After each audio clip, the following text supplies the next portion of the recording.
Hi, everybody. Welcome to the Heat Press for Profit podcast and happy Friday. I want to thank you guys for tuning in. And of course, here at Stalls, we always aim for these podcasts and all of our educational content to inspire new ideas, help decorators learn, connect with each other, and reach their own success, regardless of what that looks like for you, whether you're a home-based business or you are a large commercial print shop. Here at Stalls, we're in your corner, dedicated to helping you succeed. Be sure to join our community over on Facebook, and that is the Heat Press for Profit Facebook group.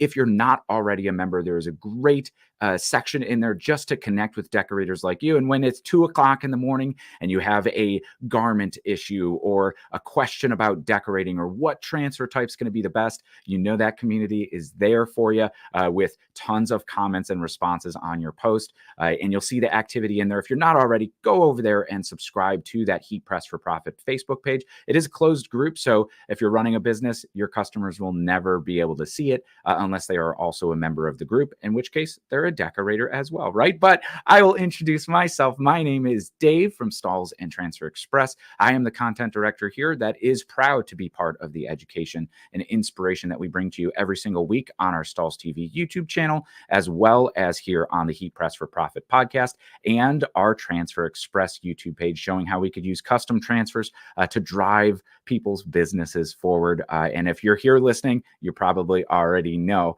But today I am very excited to welcome on to the podcast Anthony from Canopy Press right here in Cleveland for a conversation about the journey of building a successful custom printing shop. I'm going to bring Anthony on. How are you doing today, Anthony? Good. Hey, everyone.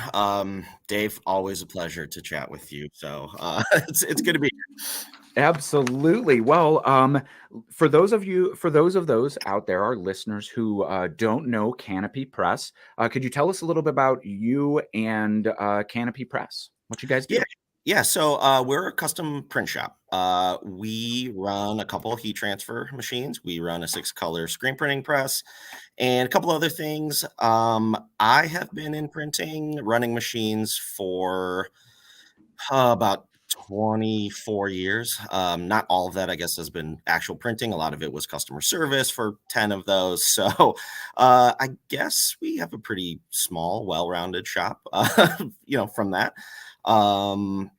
And let's see, I made a couple notes here. So I lost my job during the pandemic, as so many of us had. I think a lot of us did. Yeah, I had started, I got my LLC together in 2019. I had this idea to I'm going to broker jobs and this and that because I was already at a print shop, and people were asking me for my help. Like, I did customer service there, and my friends have businesses, and they're like, "Hey, can you give me some shirts?" And it's like, "Yeah, sure." And I thought, well, I could do this for myself. And I started that, and it just got backburnered. And I lost my job, and I was like, I'm going to do this full time. And mid 2020 is when Canopy really kind of got set off, I guess. And bought a heat press, actually bought the autoclam. So yeah, that's kind of what started it. And, halfway thankful for the pandemic, but not really, I know we hear that from so many decorators, and that was it's always that small little inspiration, that small little catalyst of, hey, this is why I made the jump, right? One of the decorators that we feature a lot in some of our content, he's at our trade shows. Ty Kane from Crafted Manufacturing in Colorado kind of did a very similar thing, but it was right before the pandemic. There was no push, but we've heard that from so many people where it's, hey, I'm ready to take control, and there is no better opportunity than now. And that was a very tumultuous time. Everybody's like, well, are we going back to work in a couple of weeks? But it seemed like the pandemic became this huge catalyst. And so you mentioned you kind of have a whole bunch of printing capabilities there in-house. Was the heat press was the first thing that you brought in just because of the accessibility of being able to do that quick term? And that's exactly it. I have it now. Yep. And I started this in my house. So having an actual screen printing press in the house. I know people do it. It's not for my house. So that was not a possibility. And yeah, the heat press was it. And then I got the hat press, the Hotronix 360 IQ or IQ 360. That was my second purchase, and that was kind of a game changer. Hats are, I don't know, we do a lot of hats. Yeah. So, yeah. Especially because you don't see the market out there as saturated as t-shirts, right? You said Right. you've been in the printing industry for 20 years, either printing or kind of adjacent, working in shops. And I think we share a very, very similar story where then, like, yeah, over the course of those 20 years, everybody knows you as a t-shirt guy, right? It's Totally. like, oh, we're just going to go to Anthony as the t-shirt guy. We're just going to Yeah, Dave yeah, as the yeah. t-shirt guy. Yeah, So I'm in being a able lot to, of I'm in a lot of people's phones like that. So, the t-shirt guy. But so yeah. like that kind of like that's a nice starting point. And we hear a lot of decorators who do have kind of that 1 foot kind of in the door and then starting to expand upon that. So one of the biggest challenges that we hear from decorators is kind of growing that customer base. How do you do it? Like, where do you get your customers from? Is it a lot of those acquaintances? Is it the businesses that you kind of frequent? Is it your local community? Or kind of. It's all of those, honestly. We get, I don't have actual stats on this, but we probably get 90% of our business from referrals. And the people that I was brokering for early on, like, I mean, that was even pre 2019. They have been like the rocks in this. They're always, I'm still printing for them. They're growing, they're hyping me up or us up. And yeah, it's referral based. It's a lot of referrals. We do have a website. It's really just a quote form. We get some, I don't know, strangers maybe like once a month reach out, but mostly it ends up being someone that I know from somewhere, or it's a direct customer referral from someone we like just did work for or something like that. So that's a lot of what we do. We don't get a lot of cold calls. It's a warm handoff usually. That's awesome. But then they're more likely to convert, and you know that they are coming to you for, a reason. We talk about building value in the services. And I mean, we live in this national economy right now, right? Where like Right. anybody from California to New York could order printing from you, or, Sure. your customers could order printing from any number of decorators in there. What kind of Mhm. stands you apart from the national competitors? Is it that relationship, or is there something more that kind of sets you apart?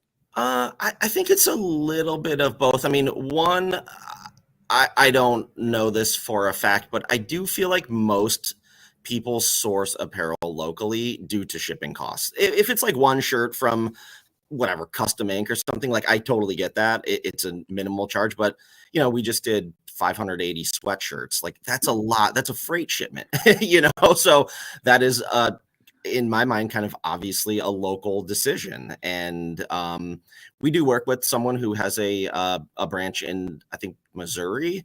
They get their apparel from us for their local Cleveland branch, and they don't use us for their Missouri stuff. So, like, it's fine. I wish I was doing it, but they asked me, like, can you do free shipping? I'm like, I'm sorry, like, it's $300. Like, I can't do that. So Yeah. I think a lot of it is proximity based, but it is the communities that I've built over time. And I mean, I'm a Clevelander. I've lived in Cleveland my entire life and been in printing. So, like, yeah, I'm the t-shirt guy. So yeah, there's that too. So And now the hat guy too, because that's yeah, the one hat thing. guy. Like, Yeah. you see that market so less saturated, and you say a lot of your work is referral, which does, I think, lift the burden of marketing off a lot of decorators' shoulders, right? I think that's a, Mhm. a blessing in a way. What do you do any outbound marketing, emails, or is it mostly relying on social media, or is it almost solely just word of mouth and you focus on doing what you do best? Yes, the latter. I would say it is, again, it's mostly referrals. We have an Instagram that is like the portfolio. So when someone new comes, and maybe they probably are a referral from someone, but that's just their friend saying, "Oh man, yeah, you got to call my guy Canopy." But I direct them to our Instagram because that's where our work is at. That those are that's what we've got, and that's what I can show people. So I think the combo for us at least works really well. We have, we've dabbled in email blasts and stuff like that, but it's a lot of times it's just me here, and I'm, running a business it's a lot sometimes, and writing an email that makes sense to, like, 500 people on the list is, like, hard for me to do. So 100%. Yeah. yeah, I kind of go with the photos are 1,000 words or whatever that phrase is. Like, just check us out. Like, we've got good stuff. We're doing good work. And yeah, there might be an email in the near future. Yeah.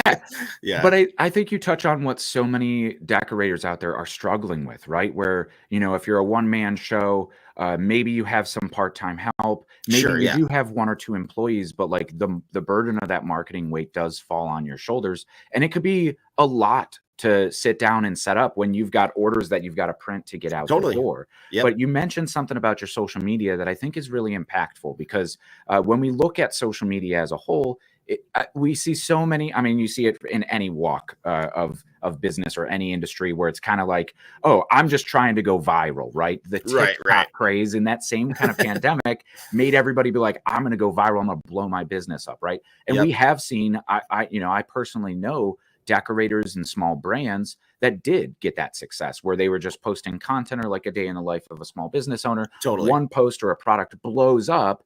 But that is the minority of cases, I think, that we look at, right? Where as long as you're posting consistently and you're posting your work to be a portfolio, loved that word, right? Because then it's that social proof. It's that, hey, if you're thinking about working with us, look at not just, because I was going through your Instagram as well, right?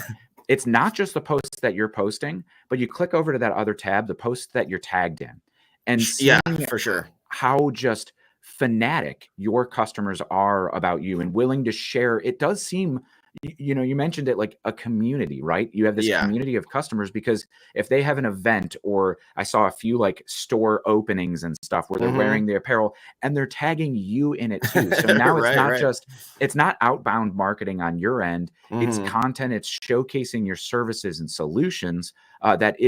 It's and it's not that goal of being viral. And I think a lot of decorators are like, I'm posting, and man, my posts just aren't getting a ton of traction within that first 3, 4, 5, 6, 7 days, 2 weeks after I post them, and they get demoralized about it. But being that proof, when you're trying to convert a customer, you're talking with somebody, or it's a referral from somebody else to be like, yo, check these guys out, because they nailed these shirts for our, whatever it might be. And it's always more than a t-shirt. It's the little league that kid's hitting a home run in the World Series, right? Yeah, it's important to them. I mean, it's important to me too. Yeah, for sure. And you talk about, so kind of pivoting from social media, you talked about the challenges of running a small business. And I know, I have an LLC of my own that I understand as a challenge, and I definitely don't dedicate all the time into it. But I talk to so many decorators out there just like you, who do kind of feel the weight of running a small business on their shoulders oftentimes. What are some of the biggest challenges that you've encountered? I mean, even moving from a small space in your home to now having a shop, like what were there any big challenges that stood out, and the techniques or tactics, or what helped you overcome them? So that's a good question. I mean, I think for us, and for so many people that are in this industry and lots of industries, it's a quality situation. Like, when I was running out of my house, I was basically outsourcing everything. It's to people that I know. I really don't outsource to anyone I don't know. It's very rare I do that, but it's a quality situation. And it's like, yeah, I know them, but it doesn't meet my quality standards, the Canopy quality standard. So that was huge. And really bringing the stuff in-house with the heat press, with the hat press, with the screen printing press, that has been a game changer. That was a huge thing. And starting, I mean, again, not to keep talking about the pandemic, but supply chain issues were huge at that point. Like, I was getting customers that wanted things. I'm like, I literally don't know when I can get you 12 t-shirts that are black and Bella canvas, or whatever it might be. So thankfully that has, that's not really a thing anymore. But I would say quality. I mean, quality is something that we really take seriously here. We're really not sending anything out that isn't what we feel like really top notch. So that was tough, and having those conversations with people that have been printing forever, and they're like, you don't like this? I'm like, no, I don't like this. That's hard. And they're like my buddies and stuff. So that was hard. So bringing in-house has been really helpful for relationships and business. Yeah, So, 100%. yeah. And when we talk about quality, like, being able to hang your hat on that, and I know that's, being a small decorator and being able to offer all of these services, all of these different capabilities, and we see it with so many, so many decorators kind of have that challenge ahead of them, with quality being that kind of, that flag that you planted in the ground. Are there other things that you've kind of set forth as standards in your own eyes or in your customer eyes? Like, what's the most important to your customers, accounting for quality and even beyond? Geez, that's tough, dude. Like, is turn time important to them? Is like the options available, the capabilities that you offer? Like, is there? Yeah, I mean, quality, of course, is important. We sure, want to sure. make apparel that people are going to want to wear and be Right, proud to tell right. people about. So, but yeah, if there's something else, price, is it, We're not necessarily like your price shop. Mhm. Bottom line thing. I mean, there are the custom inks. Well, actually, custom ink is really expensive in my opinion. But anyway, forget I said that. No, we're turn time is something that's important, but we do have, again, like kind of this community, or I don't know. I say a lot. We have a curated customer base here.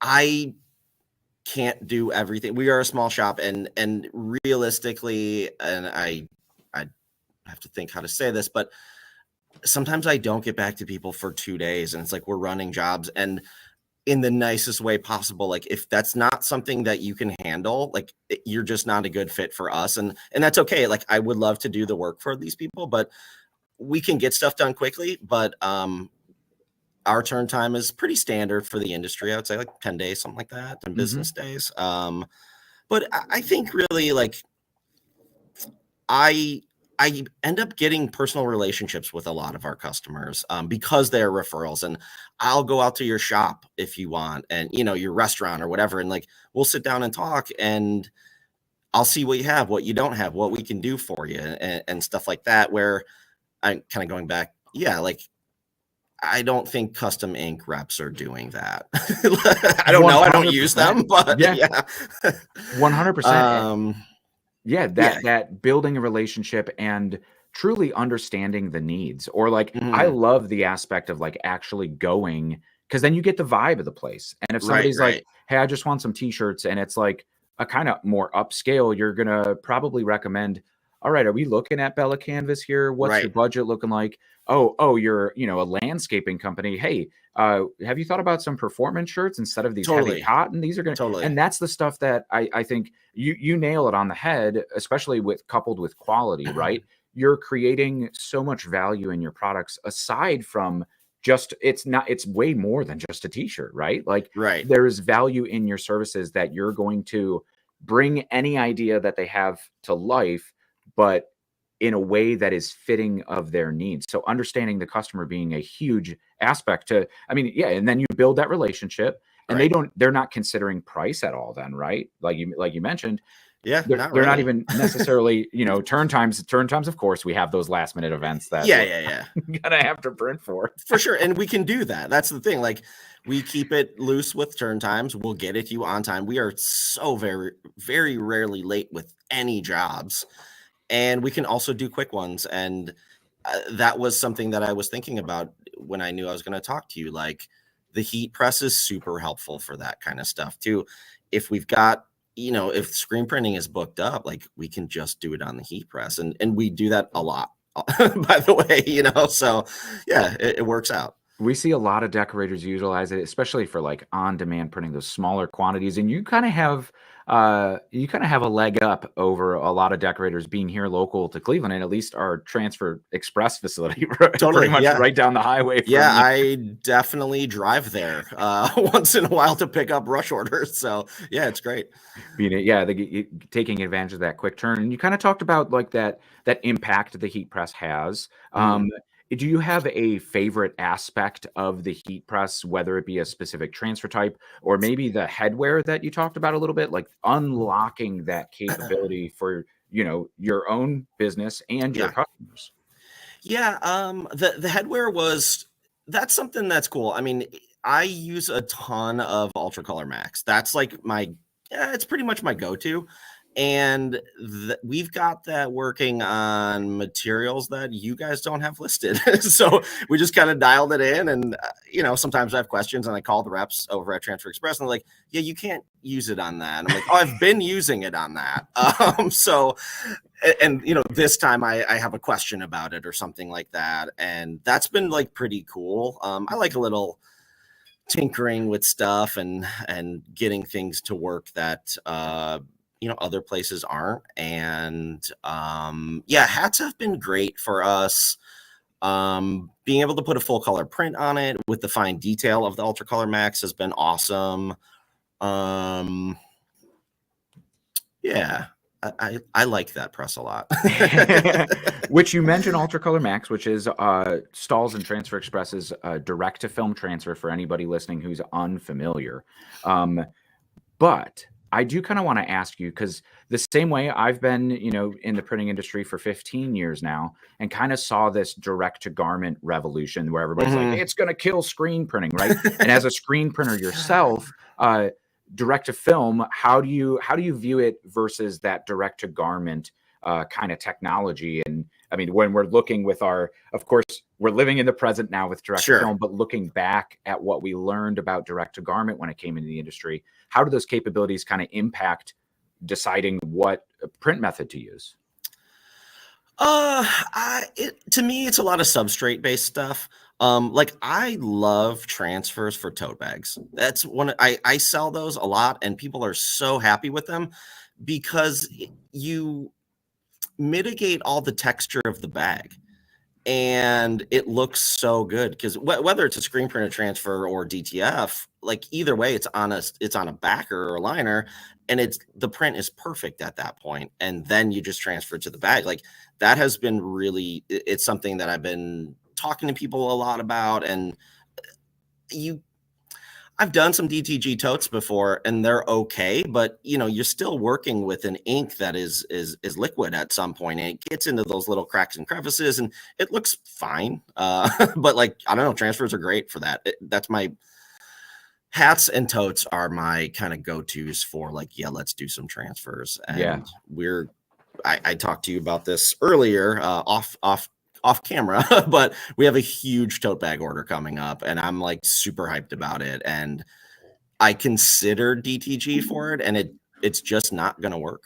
Yeah. So yeah. The cost, and I mean the equipment too, like I'm sure there's some partners that you could use to like you don't have a direct to garment printer, do you? That's correct. Yeah. So yeah, and I mean being able to take advantage of it, I guess, without like we were talking, like the quality issues, right? Because that's Yeah. the main thing we see plaguing with direct to garment, and what's kind of I think always held it back in a way. And the barrier to jump into it is incredibly high, right? Like you have Yeah. to go buy a press and possibly have a climate Dryer, controlled environment, ideally. Yeah. a dryer Yeah. set Yeah. at a different temperature than what you're running, or a slower speed than what you're running for your screen printing and stuff too. Yeah. So and being able to like you mentioned, like only have that single investment of a heat press and being able to just order in custom when you need it Right. unlocks that flexibility in your workforce. I do see a question coming in, and for everybody listening live to us on any channel out there, whether it be Facebook, YouTube, if you have any questions or a little advice of your own or inspiration or whatever, shout it out in the comments. We have all of those comments coming into the studio in real time. We have this one here from Instagram, CGP0305. What type of customers are the easiest to target when starting a small scale business, kind of like this? I'll leave that question up right here, but I'm going to let you answer it. I feel like we kind of touched on it maybe a little bit, but do you want to take a stab at this one? The homies, hit up the homies. That's kind of how this started. It like Dave and I said, I was the t-shirt guy, and I was that. So I was fortunate to kind of be brought into this. But I think that you can take that question and think about something else that we talked about already. It's like going into spaces and seeing what people have and what they don't have. And if you are someone who already has a press, looking at what people have and how you might be able to do it better or differently or something along those lines. Almost everyone needs printing. Like you think people are like, oh, I don't really do printing. I'm like, but what about your staff shirts?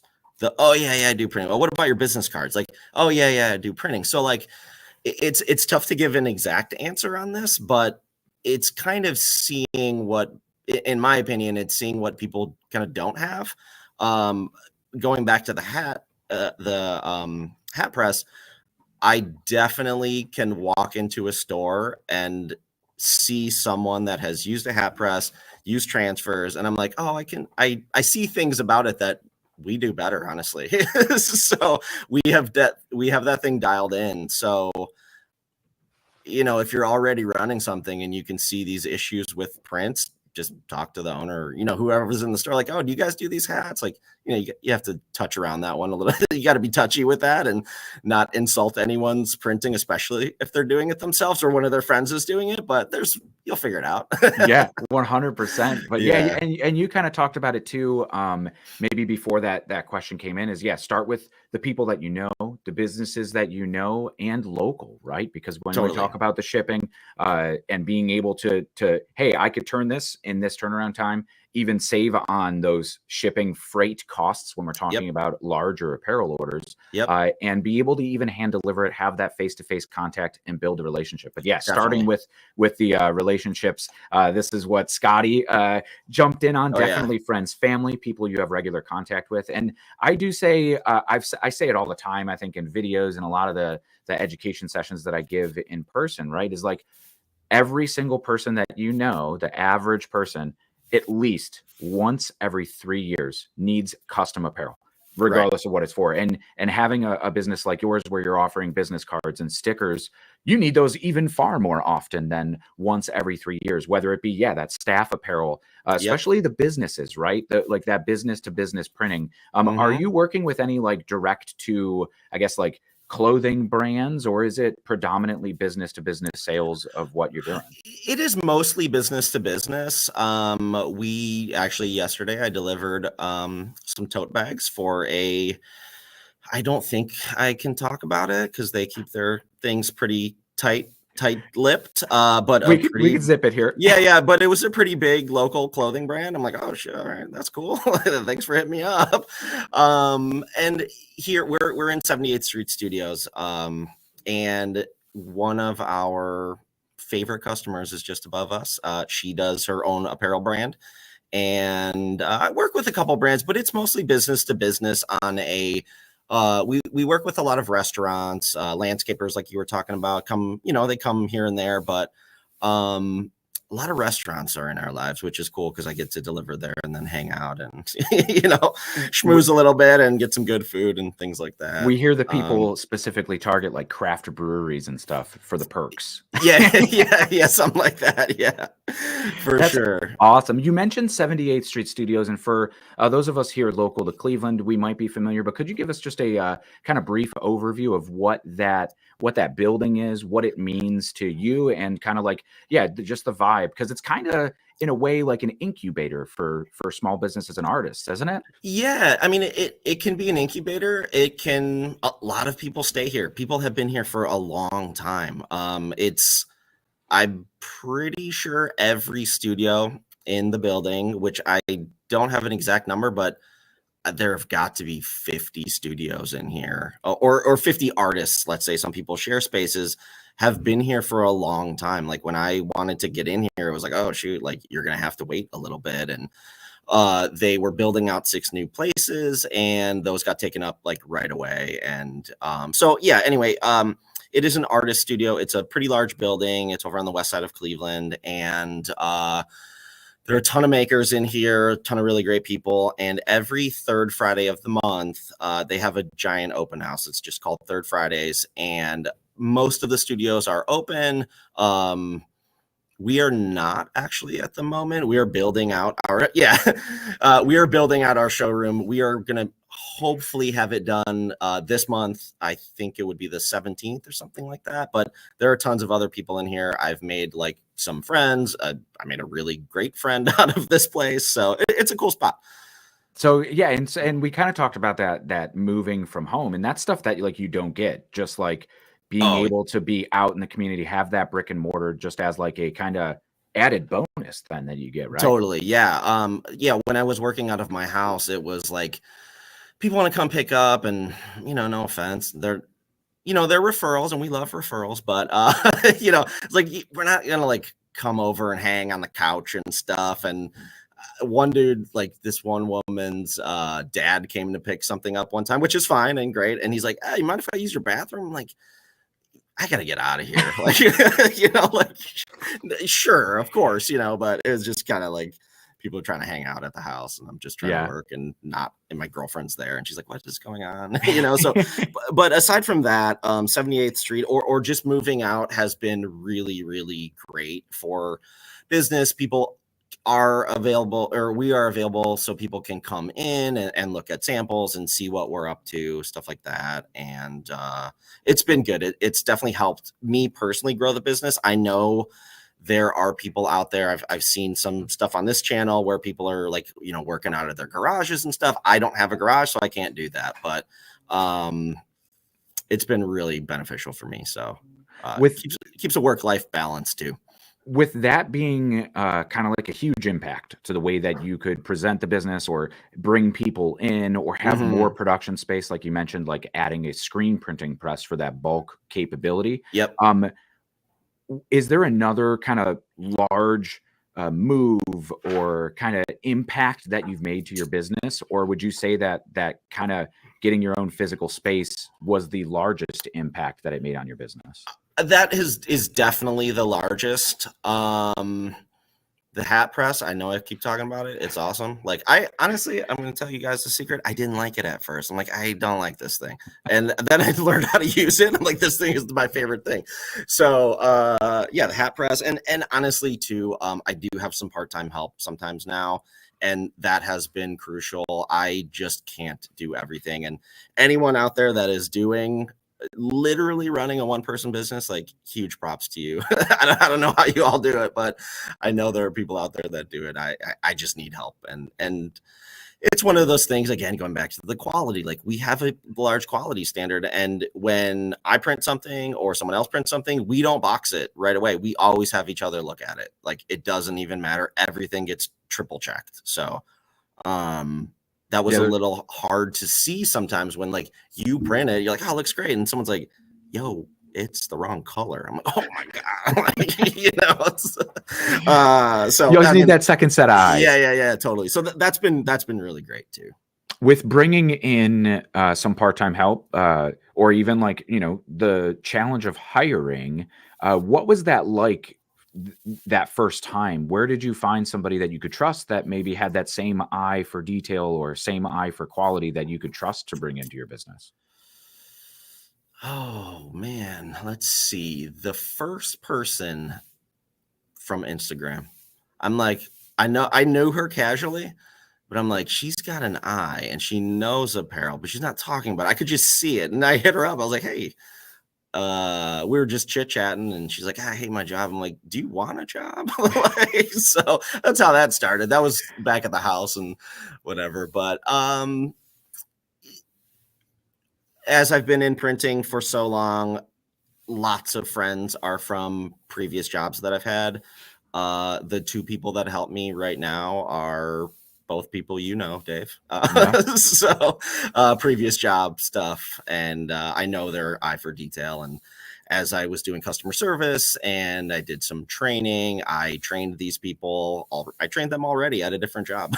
So that was I feel, I guess, pretty privileged to have done that kind of stuff. And for me, it was honestly kind of a no-brainer when Yeah. they were both available. I'm like, oh yeah, you guys are solid. So And that's an easy step, but I think that's a challenge that what you know, you kind of talked about it like I can't do everything on my own. And there are definitely decorators I've talked to over the years, just even recently, just down in Fort Worth at the Impressions Expo, that are kind of happy with the limit that you could hit with one person. Um, uh-huh. but to break through, you do kind of have to, that you can't do everything. And to Right. scale and build your business, you do have to bring more people in. Was there like a specific job or a specific moment that you could think back to that was like, I need help? Oh man, so many. There was not a specific thing, but I knew and I had fun doing all the aspects. I like taking pictures of the products. Like I like doing all the things that are associated with a business. And it was actually, even when I hired my first part-time helper, I was like, "Oh, but I want to do all this stuff." So like I had to learn how to delegate these things and step away from things that I actually like doing. So it was just something where I was like working all day. I'm like, I'm doing the photos, I'm doing the accounting, I'm doing this, I'm doing that, I'm doing the printing, I'm doing this. And it just wasn't working for me. So it wasn't a job per se. It was all of the jobs and it was my work life balance. And I'm like, oh man, all I do is just work, work, work. And I just need help with this situation. And it's nice to have like to bounce ideas off of people. And I do that with friends and, family and stuff like that too. But it's when someone's in the mix, it helps the business. It helps my business at least. So, Yeah. Yeah, um, 100%. Yeah, and when you have time to actually, sit down with friends and family, there's that joke. It's like, "Oh, I started my business to not work 9 to 5, so I work 24/7 yeah, now." yeah, that's it for sure. It is not a joke. That is real life. So, So but bring yeah, people in that you trust totally. that could, and it kind of just like, where do you start to get your first customers? And it's like start with the homies, Right. start with your friends, start with the acquaintances, start with the people that you know. That could be trusted too, because like that's something like businesses will be like, we're looking to bring people on for this Mhm. on-site printing activation that we're doing, right? Something that heat presses are great for, but like Yep. let's do this on-site printing activation, and they bring in just some people from Craigslist, and it's like Mhm. that is your business. Like that's reflecting your quality, that's reflecting Totally. your image. You only have one opportunity to make a first impression, and Yep. yeah, you definitely don't want it to be somebody from Craigslist sometimes. I'm not knocking. I've Yeah, yeah, heard yeah. No, plenty of people I make feel you. great jobs from Craigslist, but Yeah, yeah, yeah. um, so we kind of talked about where you came from. We talked about kind of where you're a little bit at right now. We talked about a little bit of your customer base. I do see that Greg Gardner here, just to jump in. The hat I'm press with is you, Greg. overwhelming until you learn it right. Yep. 100% with you. But where do you see your progress in maybe the next 5 years? Do you have a long-term business plan now that you're a little bit more settled? You're putting this showroom together. What does the next 5 years look for Canopy Press? Small. We're gonna stay small. We are not. We're gonna get. We're actively looking for a couple other presses, not apparel related. Um, but I want to stay small. I really do. I didn't get into this to like manage people or have a printing empire or anything like that. It's that would be great if it happened, but no. I mean, I would say like my goal would be to have, let's just say, myself and four other people that are working and dedicated to this, and hopefully we can all share the wealth at some point. I'm never going to be that dude that's driving the the Porsche or whatever, and while everyone's pulling up in a Kia. So we will grow this together slowly, but and got to take care of everyone. So man, with that kind of like that sense of community, we should have labeled this episode community. I'm going to go back. We're going to change the title. Yeah, sure. Fix it in post. But yeah, talking about the community to start the business, the community to bring into the business, and really relying on that. We talked about right at the beginning of the show, the community of decorators out there that's so willing to share information and kind of lift Totally. everybody up. And yeah, that's just incredible. It's great to hear your story. And we're already kind of running out of time, but Yeah. I want to ask one more question. If anybody Sure. else wants, we'll take one more audience question as well. If anybody has one out there on the interwebs, but I'll ask mine in the meantime. What is, we talked about the challenges of being a business owner, and sometimes let's say the mix of life work balance, but what is your favorite part of being a business owner in the custom printing space today?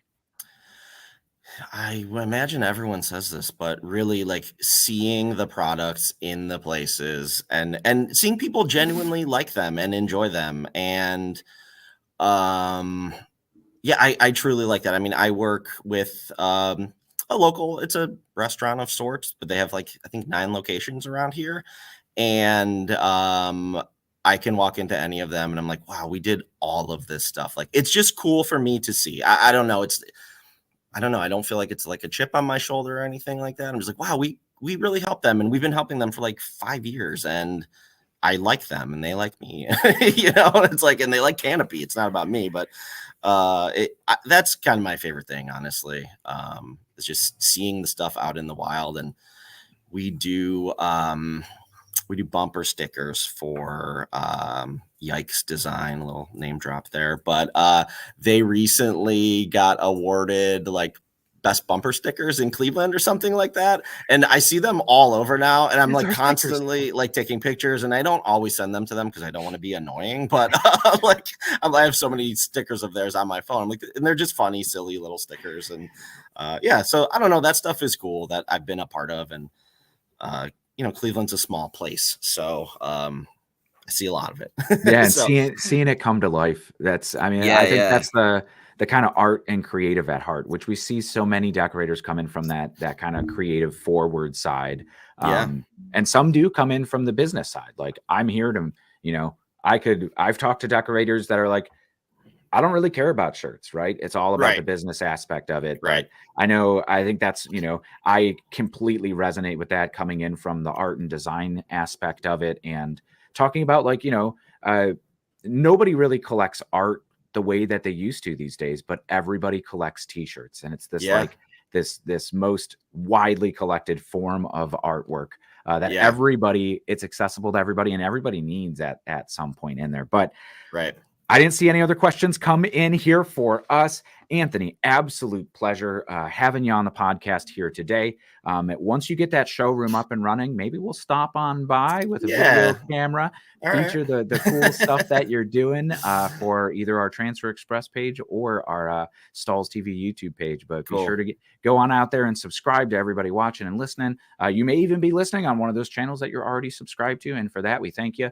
Of course, any challenges that anybody out there is experiencing now as a decorator, we love to solve those problems here at Stalls for the success of everybody, right? So if you have anything, don't hesitate to join those Facebook groups and let us know, or just send an email on over to us or comment on any posts just like this. And Patty says, thank you, listened while designing, right? So the creative collective here today. But Anthony, thank you so much. And I want to thank everybody for joining us here today. Thank you for tuning into the Heat Press for Profit podcast. If you're listening on the replay, right? These are syndicated and go out on every major streaming service. So if you just kind of tuned in late here on the live stream, you'll see this episode drop in a week or two, wherever you get your podcasts: iHeartMedia, Spotify, Amazon, Rhapsody, Napster. Is that still a thing? I don't know. Did I just date myself a little bit? Bearshare, Kazaa, whatever. MapQuest. I think it's on MapQuest too. Wherever you're pirating your music. But yeah, all the podcast stations out there. And of course, here at Stalls, we're always happy to help decorators of all sizes learn, connect, and reach their own success. Be sure to check out stalls.com as well as transferexpress.com for all of the heat printing and apparel decorating solutions that you have. They make this podcast possible. And like we heard from you, Anthony, really kind of help empower small businesses. But until next time, thank you again, Anthony, for hanging out with us here today. And we'll catch you guys on the next one. Happy pressing.